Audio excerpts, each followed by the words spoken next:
Hello and welcome to Good Guys Sports, the first show of 2025. Good to have everyone back. We've got a big show today, covering some huge playoff matchups across college and NFL.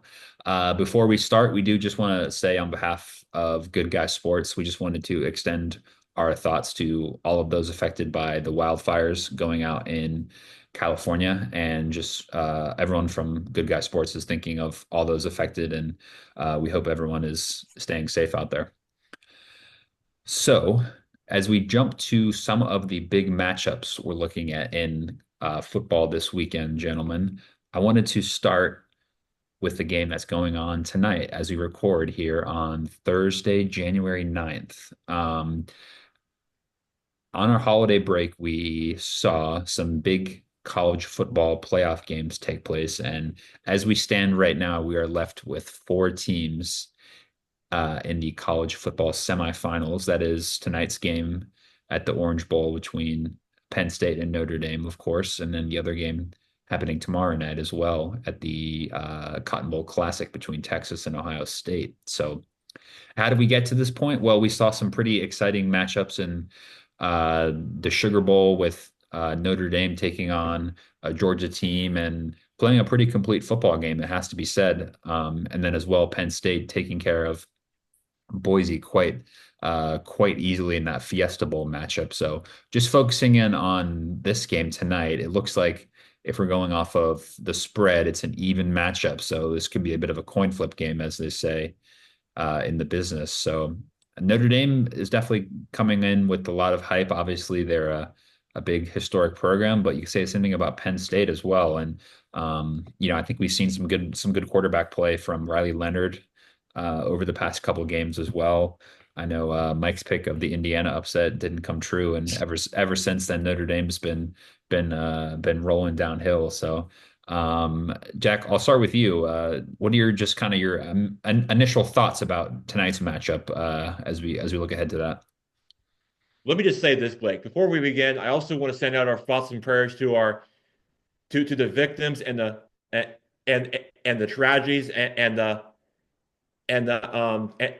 people and the family of New Orleans for what they suffered, and glad they got the Sugar Bowl to a later time from the postponement rather than just on New Year's Eve, because that would just really be really be too chaotic and just really just really just a tough food situation, and really would be a dangerous not great not a great time for the city, but at least our thoughts and prayers are with them for the family and hope that they can bounce back and recover. But as far as the now we'll switch from gears to the from the outside of the sports stuff to the prayers, and get right back to the sports business and get back to the game. So so I think this is going to be a very interesting matchup because you have two teams that are evenly matched. You have 13-1 Notre Dame going up against 13-2 Penn State, where both teams are evenly matched. It's going to really come down to, I think, who has the best last play of the game. Notre Dame has a very great offensive line, and if they continue to dominate this entire game, it's going to be a long day for James Franklin and the Nittany Lions Penn State offense and this team. So I think for me, it's going to be a slight advantage to Notre Dame. This game will be take place down in Miami Gardens, down in Miami Gardens, down in Florida, the Capital One Orange Bowl, where in that game, the winner of this game will throw oranges to the winning most valuable player, like they always do every year, and that's just really what makes it special. But I think for me, Riley Leonard, the former Duke quarterback, will get it done, and one of his players will win the game. And that's just how I see it. And as as as Blake Lumberger has joined in on the call, just in time for our first topic for the segment for our show. So for me, I think Notre Dame will get it done. PJ Brown, Blake's buddy, will be happy. He will be very happy, and the Notre Dame Fighting Irish will be victorious, and they will celebrate, and they will move on to play the winner of Ohio State, Texas in the national championship game in Atlanta. And I hope you guys sports show will be there. But for me, Notre Dame will win the game victorious by a touchdown. Jack, I think PJ is going to be happy to hear that. My question to you is the Ohio State Texas game the championship game? Well, we'll get to that game. We'll get to that game. I want to get I believe so. Mike's take on Penn State Notre Dame though first. Are you leaning one side strongly, or is it sort Well, of a Happy New Year. Happy New Year? But did somebody turn back the clock to the 1970s with the four teams in there? It In seems the like it, right? it just seems old school.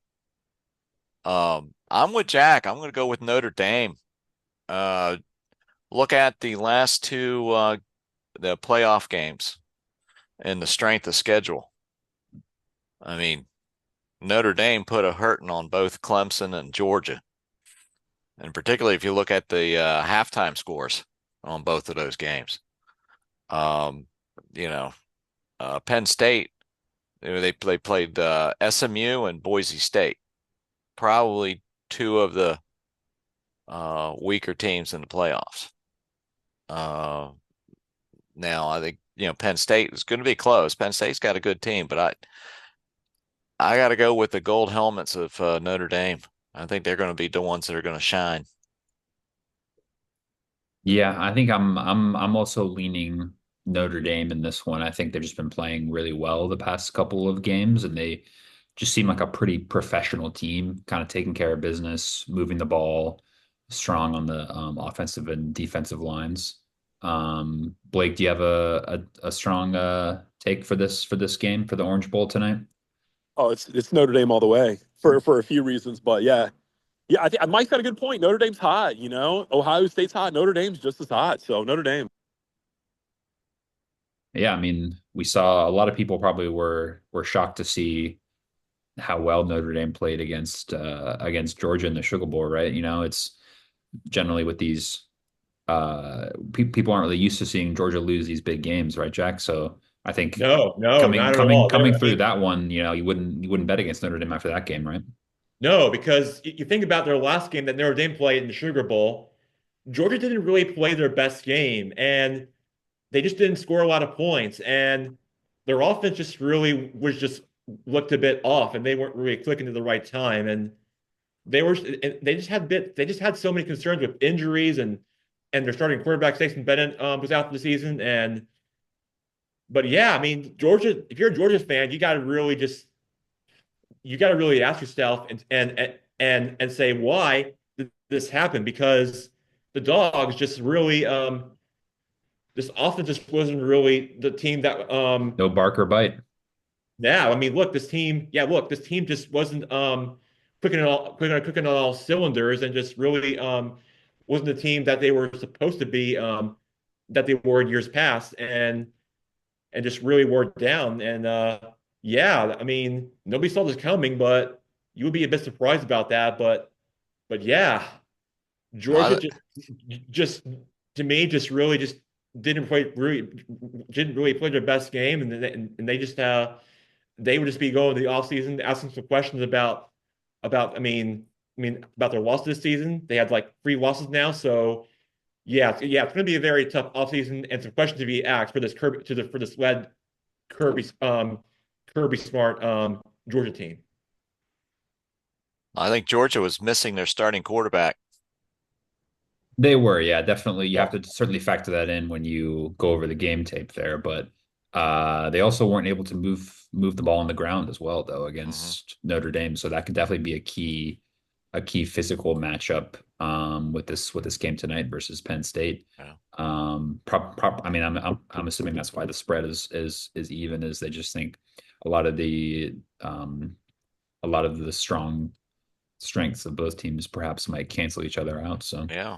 Well, you look at since the first game of the season, Notre Dame has won everything. They lost to Northern Illinois. That woke them up. right, yeah, a lot of people were counting out this Fighting Irish team after that tough Yeah. loss against Northern Illinois, weren't they? Yeah, I think Notre Dame is playing with house money. Absolutely. They're playing loose and No, no, I agree. I agree. And I think you could argue they may benefit from their schedule, but at the same time, they did have some tough games as well. And they've come through some strong opponents so far in the playoffs as well. So you mhm. can't really knock them. And Penn State likewise. They might have honestly benefited um as well from the way their season finished. And I believe they didn't even play in the Big Ten, or they did. They played in the Big Ten title game, right? And they lost, but they still snuck in as the sixth seed in the playoffs, and then that ended up getting possibly a good draw against SMU in the first round. But playoff seeding aside, just talking about the X's and the O's, I think this game is really an exciting one. So yeah, it sounds like we're all on Notre Dame though. Yeah. Guys, how crazy is it that a year ago the coach of Notre Dame was on the hot seat after losing 3 games in a row? The first time I think a Notre Dame coach had done that in a long, long time. And here he is. He just re-signed a very nice contract, correct? But it's amazing what less than Right. 12 months will do.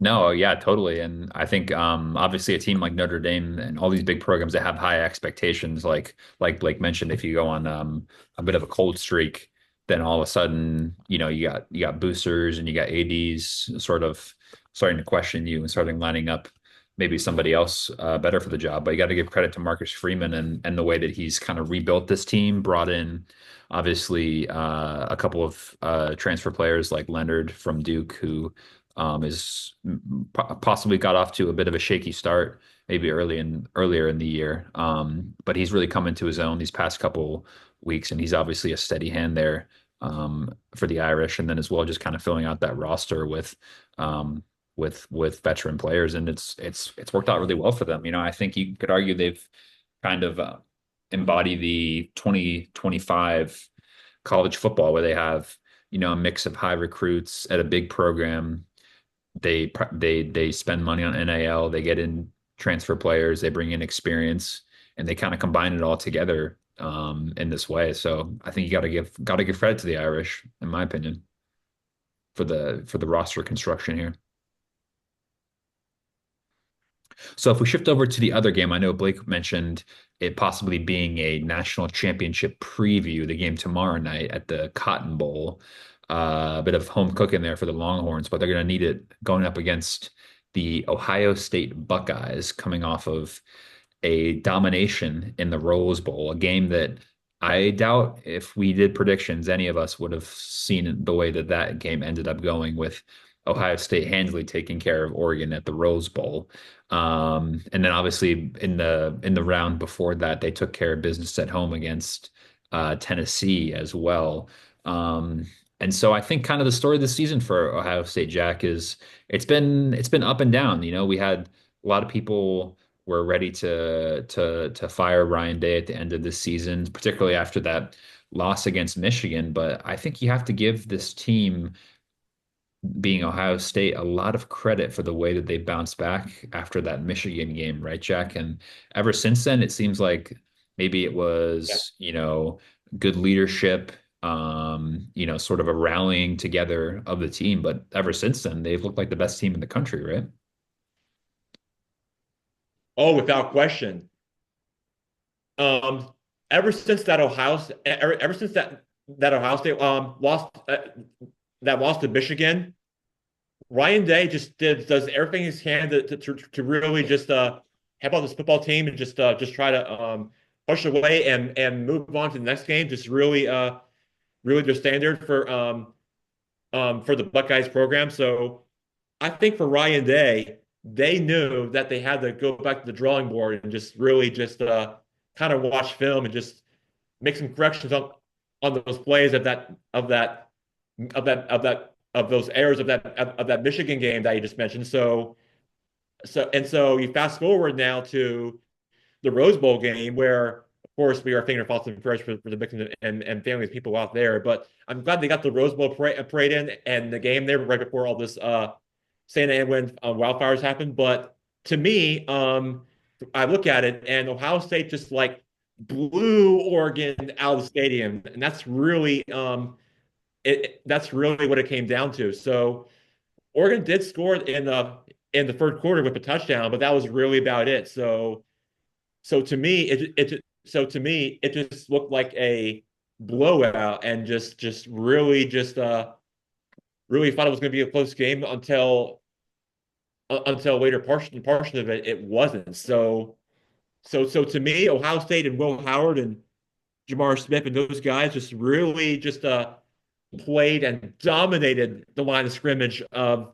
their defensive line, and Notre Dame and Oregon just didn't really have the answers, and that's really what led to Ohio State just being a better team that game, and that's what they did, and give Ohio State a lot of credit, and that's just that's just what they do to find ways to win those games, and so I think outside of Michigan, Ohio State just somehow to me finds ways to win in those games whenever it's crunch time, stuff like that. So I think Will Howard and the Buckeyes are playing their best game. So now heading into this one in the Cotton Bowl in Dallas slash Arlington, Texas. So out in Jerry's World, out in AT&T Stadium. So I think for me in this game, it's going to come down to Ohio State's line of scrimmage versus the Texas's running game under Steve Sarkisian. So it's really going to come down to that because Texas just loves to run the football whenever they get the chances, whenever those plays open up. So I think for me, I'm gonna slight edge, barely say that Ohio State wins a game by a touchdown score game, but I could be wrong. But we could revisit that on our Good Bye Sports show if I'm right or wrong next week. But I'm gonna have to say a lot about that. But for right now, I am going to stick to the Buckeyes of Ohio State. I think Texas is gonna Ohio State's gonna win by 10 points. I don't Hmm. think it's gonna be that close. Okay. Um, and you look at the Rose Bowl, it was 34-8 at halftime, and that's just because the Ducks scored uh towards the end of the half. Otherwise, it would have been 34-0. I mean, who would have thought? But Ohio State, I think Ohio State needs to give a big thank you card to University of Michigan for spurring them on. Yeah, it seems But like it, right? Hmm. and then Texas, they blew a 24-8 fourth quarter lead against Arizona State, which, by the way, that was probably the most exciting game That was a crazy one, wasn't it? of the Yeah, it was like playoffs. two overtime thriller we're talking about. Yeah, I mean, that was phenomenal. Very, very good game. But you know, uh, but I just Ohio State is on fire. Yeah, they So, I think that That's what losing will do to you, Mike. yeah, Lose, it's sure. you lose to Michigan. Now his job's on the line. Should we fire Ron Day? And I think we got the answer 2 weeks later, didn't we? Yeah, yeah. I You mean, think there's so still calls to let him go after losing to Michigan? You think those people are still uh, talking about that, wanting the same thing? well, winning cures a lot of ills. Sure It's a Uh, does. band-aid for all that, right? if Ohio State ends up winning the national championship, all will be forgotten. Correct. You know, but yeah, I don't think this is going to be that close of a game. Of course, I could be wrong. Well, well, well, you you're never like, know. well, you are, well, you're like me. So yeah, you're not the only one out there that's on this panel for our show, and we're Notre Dame Jackson, let me ask you this. and Ohio State and Texas. So yeah, that's a Let me difference. ask you this, Jackson. What up? I need your Yeah, expert go ahead, Blake. opinion. Yeah. Yes. I need your expert opinion. If and probably when Texas goes down by a score or a few, will they put Manning, the bloodline of Super Bowl champions, will he come in and be the quarterback if they go down by a few scores? if they, let's say, okay, so if they go down, let's say 2 or 3 scores, or even let's say Are we going to see 4, Manning play in then this game? then then yes, I think they should be the starting quarterback Okay. because let's face it, Quinn Ewers is a good quarterback, but at times he's just made he is just off and just makes too many turnovers and picks and just really not solved at the same time. So so yeah, I do think so yeah, I do think so yeah, I do think it is Arch Manning's time to plug him in and just let him go, just let him play. I mean, I'm one of those critics out there, so yeah, I say let him play. Yeah, So no, I think here's a What do you little guys side think? note. Um, do you know the first school that you went to right out of high school? so. He used to play for Ohio State, right? He went to Ohio State for 1 semester That's before it. That's a good take. That's a hot take. I had no clue. he transferred to Texas because he grew up in Dallas. But anyway, Mike, does he come in the game? Do we see the Manning? Arch, Yeah. yeah, I think we Okay. see Arch. Okay. And we'll see him in the midway through the second quarter. I like that. Yeah. Blake, do you have a an opinion on this one? You think Ohio State's too much to handle for the Longhorns? I think you guys are right. I think Mike's right. I think, Texas.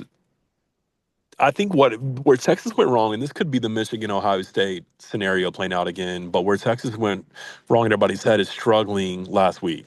I don't think people expected that. They're the only team out of the four that struggled with what people would say were maybe teams that not necessarily didn't belong, but could have, the Alabama, South Carolinas maybe should have come in against. But yeah, I think they messed up by struggling last week. But I think you guys are right. I think Ohio State, they're rolling, they're clicking. I think the Mike used to say you got to feed the hand that's hot. So they're gonna feed. I'm gonna feed Ohio State right now. Yeah, that seems to be the consensus. It's certainly hard to argue against that point, the way Ohio State is playing, coming off of a comprehensive victory over the number one ranked team in the country, and Texas coming off of a double overtime victory against a team not many people thought would be anywhere near the playoffs at the beginning of the season. So certainly momentum is favoring Ohio State. I'm a little tempted, just for the sake of being different, to go with the horns, with the hook 'em horns, just to be I think it's like that, right? Yeah. Just to be a little bit different. I think I'm going to roll with the Longhorns, Jack. I don't feel super great about that, but I think as well, maybe we have to mention the home field advantage, right? Because this game is being played in Texas, no? It is. But you think about it at the same time, Ohio State fans do travel. So let me just point this out. So Ohio State did play in the national championship game in that exact same stadium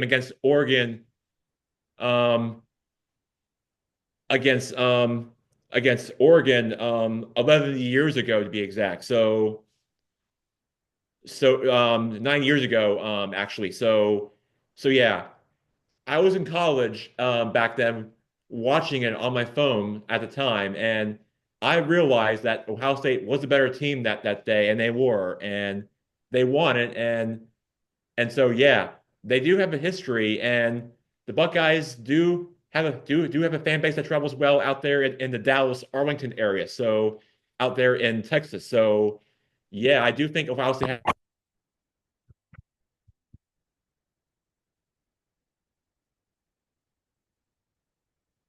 I think we might have Might have lost lost. the Yeah. connection there on Jack, but that's okay. We can Okay. So Texas gave up 510 yards to Arizona State, and they gave up 465 yards to Clemson. So just throw that out there. it doesn't seem like many teams are having trouble moving the ball against the Horns, right? Yeah, yeah. Ohio State is third in the nation in yards per play. So, Yeah, I mean, I think when you think about the way that they were able to move the ball, um, particularly against Oregon, it seemed like they were pretty shell shocked. Oregon was, particularly yeah, in that first half, right? So I yeah. think probably as well because people weren't thinking much of the Ohio State team, people they were like we said, there was a lot of negative momentum with the way that Ohio State ended the season, right? And so I think personally people were maybe undervaluing them as well. Um, Going into that matchup, right? So it's certainly one to keep an eye on. And I think if you look at a lot of the predictions and the coverage um, that was going on as we're looking at this matchup, people are kind of now waking up to Ohio State as a big team, right? So um, I think it's going to be interesting to see as well if Texas um, is able to get off to a better start than what we saw from the likes of Oregon in their game as well, right? Because um, I think it's safe to say that if Texas gets off to a similar start to what Oregon did in the Rose Bowl last weekend, then it's going to be a difficult evening for the Longhorns tomorrow night. Mhm. So I think as well, probably taking advantage of that home crowd, right? We're going to see a lot of orange in the crowd. That's certainly going to play in the factor of Texas. And I think getting to the quarterback as well. And I think we should mention the quarterback play from Howard from Ohio State up to this point has been pretty top notch, right? So I think they're definitely going to want to disrupt him. That Texas defensive line has been really strong as well this year, we know. And so I think putting pressure to the quarterback and just kind of being able to disrupt Ohio State and get things sort of moving and circulating is going to be it's going to be massive for sure. So I think when Blake asked if this was going to be a potential championship preview, I don't know if Texas has played like they're first or second best team in the country, but we're gonna know early on, Blake, I think, in the game tomorrow night, whether or not Texas is for real. Would Yeah. you say Well, that's Blake? Would you say that's Notre Dame right now? I mean, if we're going off of the evidence, I think we're gonna find out tonight with Penn State and Notre Dame. I think the issue with Penn State is so far, and this might be just an issue with the selection, perhaps, is so far they've beaten SMU and Boise State, who credit to those programs for getting to where they are, but those aren't possibly as tough a test, obviously, as going up against a Texas or a Notre Dame, right? So whereas Notre Dame has beat Indiana, we can argue how good Indiana is, but I mean, ultimately that's in the past now. And then obviously Georgia, granted without their starting quarterback, they're still Georgia. They've got really strong front line. So I think it's a strength of schedule thing. Ultimately, that's kind of let people possibly still having question marks about Penn State, but um, Notre Dame's looked impressive so far. So I would argue that Ohio State and Notre Dame are probably playing like the two best teams. But like you mentioned on the show in the past, right? The whole reason we have this playoff format is to get as many different teams involved, just so we're not picking yeah. two teams. Because if we picked, in a standard BCS format, we would have had, the likes of what Oregon and Georgia playing a final, and they're both out, right? So Yeah. Well, That's a good point, Blake. both, yeah. I was going to say both Notre Dame and Ohio State are both playing like their hair's on fire. Well, and these teams that the strength of schedule argument, they didn't help themselves for the next years for the teams that don't have strong schedules with how the playoffs played out. So all the teams that don't have great strength of schedule, the playoffs this year did not help those teams at all. So that'll be interesting to see how that plays out next year. That's a good point. One more thing, Blake, I like your bold pick, and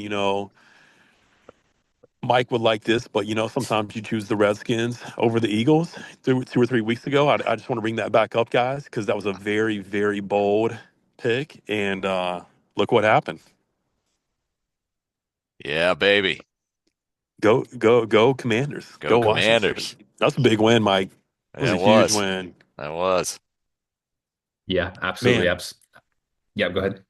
No, just saying, Washington had to be on. That place had to be erupting. I mean, what you got great fans up there, and what a great game. Yeah.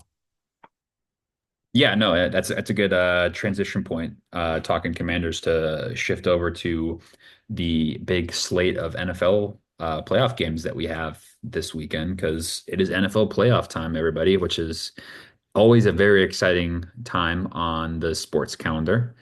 And this weekend is no different. Obviously, we've had the expansion to 7 playoff teams, meaning we've got a bit of an expanded playoff round here in this wild card first round matchup, right? So just to run over a couple of the matchups we got on Saturday, the Chargers taking on the Texans, and then Pittsburgh traveling to Baltimore for a divisional game there in the playoffs. Then on Sunday, we've got the Broncos taking on the Buffalo Bills. Packers are traveling to Philadelphia for that matchup. And then, as Blake and Mike were just mentioning, the Commanders are traveling to Tampa on Sunday night for their first round matchup. And then, as well, we'll have a Monday night game between the Vikings and the Rams. So I guess we've got some Commanders connections. So we might as well start with that matchup. I mean, we've mentioned it all year. Jaden Daniels, his team outplaying the expectations, outplaying the analyst projections. Tampa is currently favored at home by a field goal, Mike. So Yeah. the public is still doubting the Commanders. Do we think it will continue? Will this team keep proving people wrong? I think so. I think the Commanders win Sunday night. Of course, I'm going to say that, but you know, there are a lot of, I mean, what a season. The Commanders are fourth down conversions at 87%, which is the highest Wow. ever. Uh, Jaden Daniels is 69% completion rate for a rookie. And, they're on a 5-game winning streak. And Lattimore is going to be playing on Sunday night.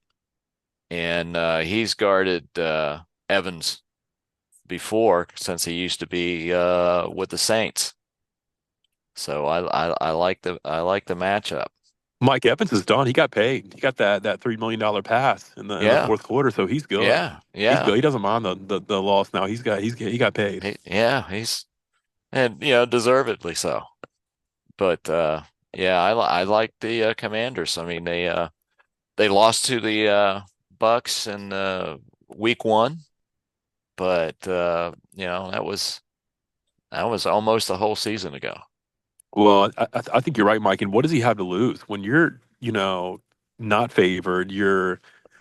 First year everybody's like, well, if they lose, we had a great season. So he's going to play loose. He's got nothing to lose. He's going to walk away with his head held high no matter what happens.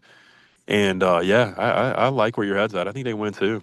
Yeah, and by the way, I have to do a shout out to Mariotto last week against the Cowboys and the way he played in that second half. Yeah, he came in strong there, didn't he? Came in strong and threw it to Scary Terry for the winning touchdown. That's right. That's right. Yeah, so he's probably the best second string quarterback in the NFL. I would imagine there's going to be teams that are going to be after him in the offseason to come and play starting quarterback for him. Could be. Yeah, could be. I think maybe Russell Wilson and Justin Fields might be a good combo there. But the way Russell Wilson is playing the past couple weeks, I'm not sure either of them are starting quarterbacks next season. But Hmm. we'll get to that. We'll get to that. No, I think I'm with you guys. Yeah, I'm going with the Commanders here. I think Yeah. I'm going with the hot hand. I think Jaden Daniels is proving everybody wrong week by week, and he seems like he's a real leader for that team. So I think he's gonna. It's obviously it will be warm weather. He won't have any issues with moving the ball in the cold or anything like that. So I'm pretty optimistic about that game for the Commanders. Jack, do you like the Commanders as well? I think you got to unmute yourself first, Jackson.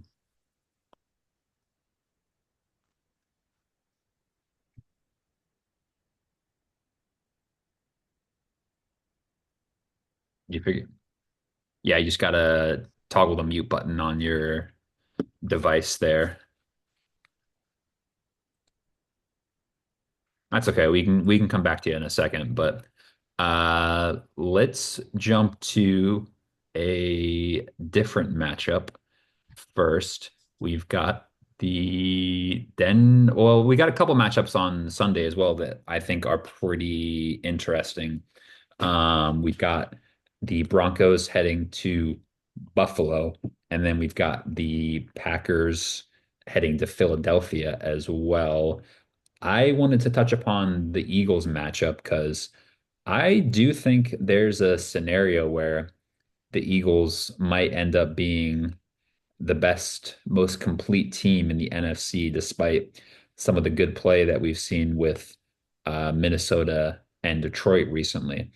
Now, I think this game is going to be a big indication as to the Eagles' playoff credentials going forward. It's probably an obvious thing to say, I know, but Jalen Hurts is coming off of concussion protocol for this matchup, and as well, we're looking at a couple of Packers players banged up as well. But um, Packers have been a pretty solid team this year, and you know, obviously with some of the injuries they have, maybe it's more of a favorable matchup overall recently for some of these scenarios. But I think there's a scenario where the Eagles end up going on a run here and kind of surprising people in the NFC, just given kind of the completeness of the team, whereas Detroit has injuries.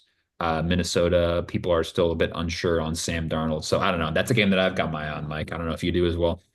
I don't see the Packers winning this game.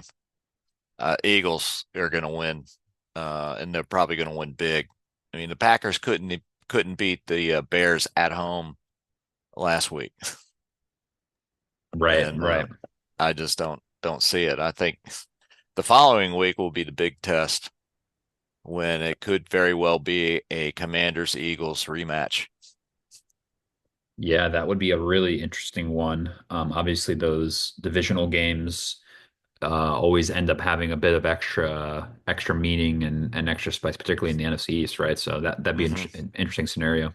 Yeah. Speaking of the Eagles and Notre Dame, is Ian Book playing quarterback for the Eagles? Their third string? Aren't they down at the third string quarterback for the playoffs? I think Hertz will be back. Yeah, I think he was in. Okay. They didn't play him last week, obviously. I think was in concussion protocol from the previous week, but And then I backup got some broken ribs and all that as well. So they were down to yeah. three. Yeah. So obviously it'll be as utmost important to keep Hertz on the field for the Eagles, obviously. So, but yeah, I would imagine he will be a full go for that game. So,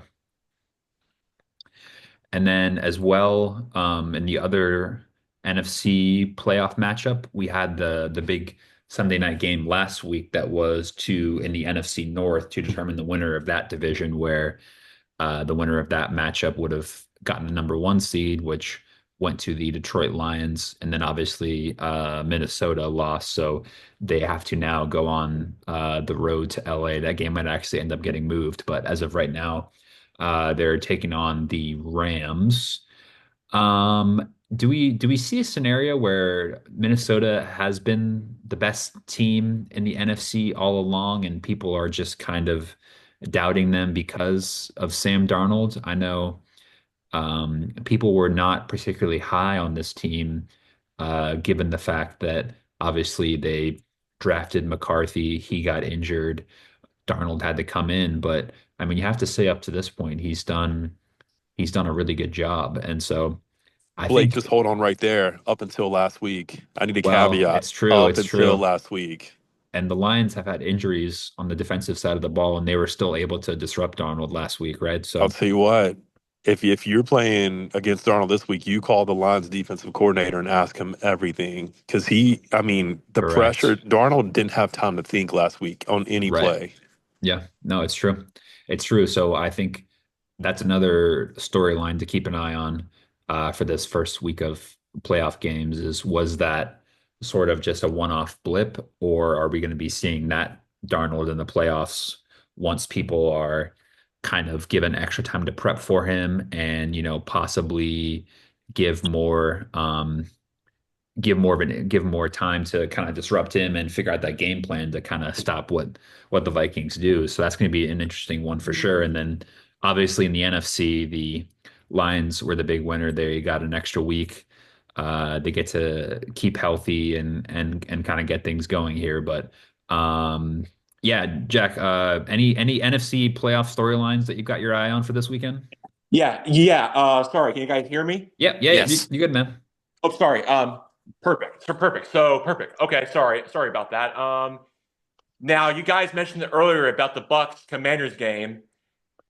Yeah, yes, the Commanders. Yeah, I do have the Commanders winning, but it will not be easy and a challenge because Blake Lumberger. Do you remember? I remember you and I were there at the Buccaneers game at Raymond James Stadium. You and I were there. It was against the Saints, but it was not against former South Carolina Gamecock Spencer Rattler.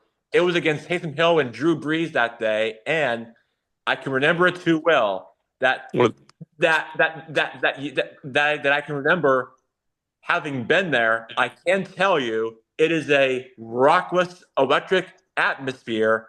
And every time I hear the pirate ship and the fire cannons going off, it reminds me a bit of Jack Sparrow and the Pirates of the Caribbean. So going to Raymond good James point, Jack. is going to look like. So it has It's a that good kind of point. Disney kind of feel. So I'll get used to that. But for me, I got the Commanders winning in a close one, but it'll be very close. It will be hard to slow down and contain um, the weapons and talented of this of this Todd Bowles defense and led by Mike Evans and Tampa Bucky Irving and Chris Godwin and Marshall White. Those guys, they're going to be tough to beat. And I can really, to your point about how this really was. I mean, look, the Buccaneers had their up and downs this season, and and and really, they just somehow this locker room just still found a way to win games despite all that because this Buccaneers team they were not in favor because they got swept by the Falcons and they had losses before that with 49ers um and so on. And the Broncos against Bo Nix. And so really really on the NFC side of things that you guys were mentioning, the Falcons had the lead against the Panthers, but they lost in overtime to Bryce Young and the Panthers. Like, how does that happen? Like, the division was up for grabs in the NFC and South, from what I understand, but they had a division lead for the most part of the season until like all fell apart, and that's really what led the Falcons from being eliminated in the playoffs. So instead, they'll be going to the offseason on packing their bags for their vacation out in Cancun or out in Puerto Rico or the Bahamas or even or even better yet, Bermuda. But for me, that's my big storyline in NFC so far. So I got the Commanders winning against Tampa, but it'll be very close game. That's who I got. And but as far as their matchups goes against Philadelphia and Green Bay, I think the Philadelphia Eagles will win. And I did mention about their game against Washington, Uncle Mike's Washington Commanders, that their quarterback Jalen Hurts got injured in that game, but he should be healthy and rested by then. rested him last week against the Giants, but he should be ready to go heading into this Sunday against the Packers. So, but on the other side, Jordan Love is on an injury concern, so that's really and Christian Watkins too. So they are going to have they're probably going to be out for this game with some injury question marks. So that's my big storyline in the NFC, and that's just what I got to report for you from my animal side on here on Good Guy Sports. Yeah, no, certainly the NFC will be a interesting side of the bracket to keep an eye on for sure. Maybe not the powerhouse quarterbacks that we see on the AFC, but still some really strong football teams for sure. If we jump over to the AFC matchups and just kind of previewing the AFC playoffs as a whole, some interesting matchups, some that I'm more excited than others. Chargers, Texans. It's hard for me to get too excited about that game, to be honest. I don't think either of these teams really have much of a shot to go to Super Bowl, let alone win it. But I honestly might even favor the Chargers in that one just because I feel like Harbaugh's got them playing pretty well. Texans have been a little shaky this year, but that game, neither here nor there for me. But Pittsburgh, Baltimore is an interesting one. I think Pittsburgh would have definitely liked to avoid. They would have preferred to have gone to Houston, right, for their wild card game. Instead, they have to go to a divisional opponent who, to their credit, they did beat this year in the first matchup. But in that second matchup, the Ravens kind of figured out that Steelers defense or that Steelers Yeah. team, and you But have to that first game, Steelers won by kicking 6 field goals. right, right. And I think Mike, maybe you have to say the magic has run out with that Russell Wilson led offense. The past couple of weeks hasn't been particularly Mhm. great, has it? No, I mean the Steelers lost to the Ravens 34-17 the last time they played in Baltimore. Uh, yeah, I think that Jackson and Henry are gonna. I don't think they're gonna lose at home.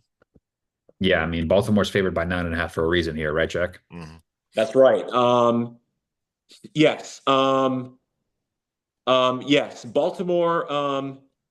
So yes. So yes.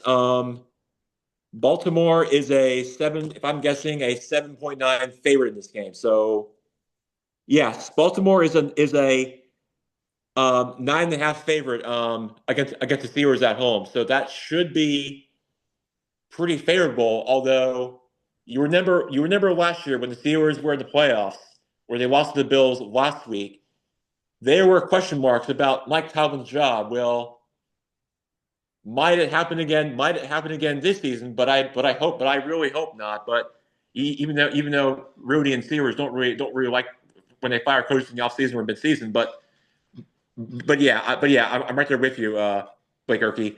The Ravens will win the game, but I could be wrong. But I got the Ravens winning. Yeah, no, I think the Ravens will definitely take care of business in that one. And then the other game obviously will be Buffalo. I'm all on Buffalo here. I don't think is anybody picking the upset here with the Broncos? It sounds Mm, off. It sounds I awfully Not think quiet. I. I think I was tempting to, No, but come I on. don't. But I'm not going to bet against and do it against Josh Allen. I mean, come on. The Bills are unstoppable at home. Those fans are going crazy up there in Orchard Park. In fact, they even love to jump on tables and eat more They wings do, and don't do a they? bunch of Yeah. crazy stuff up there. So yeah, I'm all in on the Bills. Let's go Buffalo. So Where's the game? Is it in Buffalo? It's Oh, in it's in Buffalo. Buffalo, baby. The Yeah, game's in Orchard oh Park, my Blake. God, they got all that snow. But here Denver, they're playing another snow team. So yeah, Jackson's right. I mean, here's the thing. Josh Allen wants it so bad. I mean, the guy's literally he'll get 3 concussions before he comes out of the game. He wants it so bad. So yeah, Bills are gonna take it. Allen's not gonna give up. You're gonna have to drag that guy off the field. yeah, no, I actually think this game the Broncos might keep it sneaky close, closer than people think. But yeah, I definitely wouldn't pick against Buffalo here at home, especially. But in the AFC, we've got Allen, Mahomes, and Jackson. Obviously, Mahomes will be sitting at home watching this week, recovering with him, Andy Reid, and Travis Kelce sitting on the couch, eating Tostitos, watching these games in the warm. But I mean, the AFC is really just a conference full of big name MVP caliber quarterbacks, right? So if you had to bet on one person to take you to the Super Bowl this season, Allen, Mahomes, and Jackson, I don't know. Like, what are you guys picking? Because I mean, now just I'll preface this by saying I know Mahomes has been there and done it, but you have to say that Allen and Jackson are having better years by the numbers, right? Yeah, without question. Josh Allen to me should be the favorite for to win MVP for most valuable player, but I think that he's a lot. He does have contention alongside Derrick Henry with the Ravens, but um, among there with them. So, and don't forget about Jaden Daniels too. So he should be on that Right, list. right. So, but my question to the crew, Jack, is Allen, Mahomes, Jackson. You have to pick one for this playoff starting this weekend to take you to the Super Bowl. Who are you choosing between those three, Jack? Oh, Allen, Mahomes, Jackson. Patrick Mahomes. I mean, I knew you were gonna say that. yeah, because let's think about it. Let's face it. Nobody has played 60 minutes or go toe to toe with the Chiefs to beat them just yet. So I think so. Until I see it to believe it, then we can all rewrite history and see how it all unfolds. But right now, having to secure the top number one seed in the playoffs at home, they are going to be tough to beat. Mike, Blake, what do you guys have a different answer to my question that I posed? I'm gonna go go with ahead, Mike. Josh Allen. Okay, okay. Blake, what was the question again? So if you had to pick between Lamar Jackson, Josh Allen, or Patrick Mhm. Mahomes to lead you in this particular playoffs coming up right now as it stands, who do you trust the most? Geez, that's a good question. Oh my God. I mean, you always trust been there, done that, right? So that's Patrick Mahomes. But if you watch the funny Instagram video about how they easily could have been 500 if one play would have happened different in 7 or 8 games, I'm going to Right. take him out because of that. Lamar Jackson, I think, is as hungry as Josh Allen is. God, they're both similar. They can use their legs. They're both hungry. I'm gonna go Josh Allen, man. He's just got a fan base behind him like no other. He's got a big body. He can see over the line. Um, yeah, man, you talking about texting him the 13th man or whatever. The Bills have the 12th man or whatever. So I'm gonna take Josh Allen. Bills Mafia, as Jackson said, jumping on the tables. Yes, yes, yes. Yes, I've said it. I've said it. You heard me, Blake. Those fans are crazy, and they're used to it. They love to go shirtless and go crazy for those fans out in Western New York. They live for this, and they're used to it. And that's why I think those Bills up there in Buffalo love this kind of weather. And that's why I think it's going to be pretty manageable. Yes, Bo Nix is a great quarterback, and I'm not taking anything away from him. But the Bills at home doing the shout chant at the end of the fourth quarter, and those fans are going to go crazy up and down out in the Highmark Stadium. They're going to get used to it and live for it. Everybody in Western New York is going to go crazy, and they're going to live for it. Blake, you heard me first. No, I think you're right, Jack. And back to what you were saying earlier, real quick. Yes, I remember the Tampa Bay game. How could I forget, Jack? Almost had a broken back. I picked up so many footballs that day. But more importantly, Jack, you are the fan of the hour because it poured down rain and you sat there and you refused to leave. And all the Tampa Bay fans fell in love with you today because they said, hey, man, you're one of us. We don't leave when it rains. We sit in the rain. And how could I forget, man? And what a great game. We got to see Drew Brees play in a fantastic game. So, yeah, back to that. Of course, I remember that. Never forget it, Jackson. Number one fan. I remember it too well, Blake. You and me both. That will be something to remember in the memory book, and I will definitely would be something to certainly never forget for the many years to come for that experience that I had. Certainly is one of the top of the list for NFL stadiums that I've been to, other than Lumen Field in Seattle. So yeah, it's definitely right on right on top there.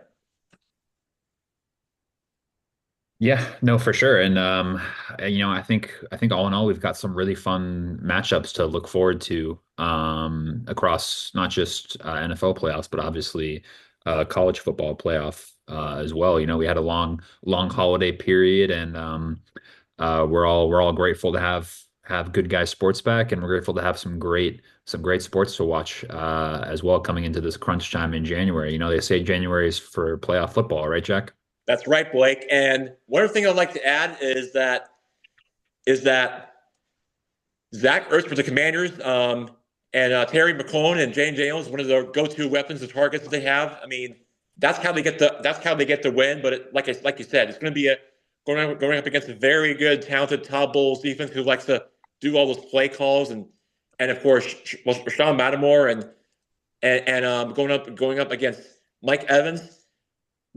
Those teams dislike each other. So that's something you got to keep in mind and have to watch because they do get involved in the fight. So that's what I have to keep an eye on. Also, before we wrap up, the Commanders have approved a new stadium to RFK while we were away, and that's a great and that's a great thing because you feel like you're living the past, but you're up to a great 12th win season for all those.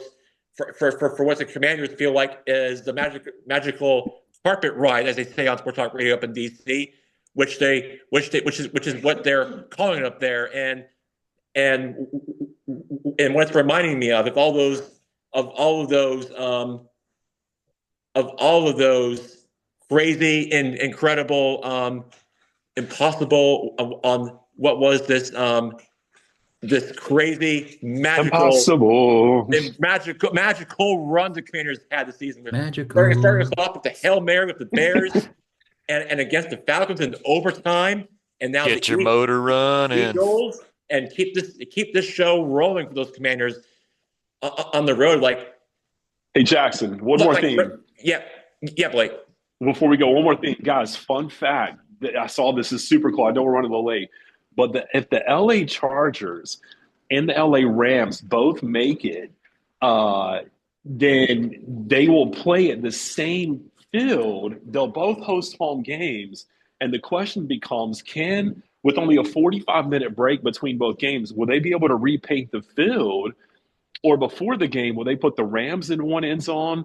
And what are they going to do? Have you guys heard about this scenario? Of course, since the Giants and the Jets are the only team that shares a stadium, they never had to worry about this problem. Sorry. Yeah, have you guys heard about this? I did. Yeah, I did see that. I think it will be an unlikely scenario. I'd be surprised if either team, let alone both of them, make it to the NFC or the AFC title game. You never know, obviously. So I think that they might have to do one on Saturday and one on Sunday if that's the case. But yeah, interesting scenario for sure. Yeah. But I think the Vikings are going to beat the Rams. Unlikely, I think, yeah. Yeah, so sorry about that. But yeah, as I was saying before we wrap this up, that the Commanders moved to RFK and certainly having a winning season for the first time since 1991, the days of Joe Gibbs and Doug Williams, who by the way both played for the Bucs and the Commanders, just had to throw it out there. Great franchises, by the way. But in the last playoff meetings, the Bucs and the Commanders, Washington team that is, the Burgundy and Gold, which is a great time to be a fan of right now. But the Washington Commanders, the Washington franchise, actually beat the Bucs in 2005 season. Last bet in 2020 before that, and also in '99 where it was led by none other than Tony Dungy from what I can remember. So yeah, those teams have some great history from each other, but then again, at the same time on the field, they don't and dislike each other. That's really how it all comes down to every time they match up and go up against each other. So yeah, for sure. Yeah, no, it'll be a good. But yeah, 1991, the last season that the Commanders had a winning season, was also the same year that my parents got married. So just also had to throw that out there. So Long time ago, huh? just saying. So yeah, great time to be a fan of the Burgundy and Gold. Yeah, for sure, for sure. Well, definitely best of luck to Mike's Commanders. We like to show favoritism, obviously, as an objective sports show, but obviously Mike is a longtime DC sports fan. So best of luck this weekend, Mike. Thank you. Thank you very much. All right, I think we are just about out of time here on Good Guys Sports. First show back for 2025 and a very exciting weekend of sports to look into. So, Mike, Blake, Jackson, just want to thank you and thank all of our viewers and listeners. And we hope everyone gets off to a great start for their 2025. Thanks, everyone. Thank you. Night. All right, see you Thank guys. you. See you. Happy New Year, everybody. Happy New Year.